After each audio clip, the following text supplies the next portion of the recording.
Kamats, tara at samahan niyo ako maglinis gamit ang nabili ko dito sa TikTok na Armor Wax. For only 100 pesos, meron ka ng dalawang Armor Wax, sponge at towel na magagamit mo para muling gumanda at luminis ang iyong motor. Bago ko nga ito ipahid ay nilinisan ko muna ang aking motor. Pagkatapos pinatuyo ko at nilagay ko na itong nabili ko Armor Wax sa TikTok. Napakadali na itong ipalay dahil ipapahid mo lang ito sa lahat ng parts ng motor na gusto mong kumintap.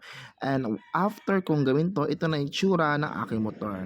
Napakalinis at mukhang bago. Napakatagal ko nang hindi ito nalilinisan pero dahil lang sa isang pahid sa Armor Wax ay bumulik na ang ganda at quality at porma ng aking motor. So mga kaamats, kung gusto mo ng ganitong experience, bakit hindi ka umorder sa TikTok shop? Dali na, umorder ka na. Bye-bye!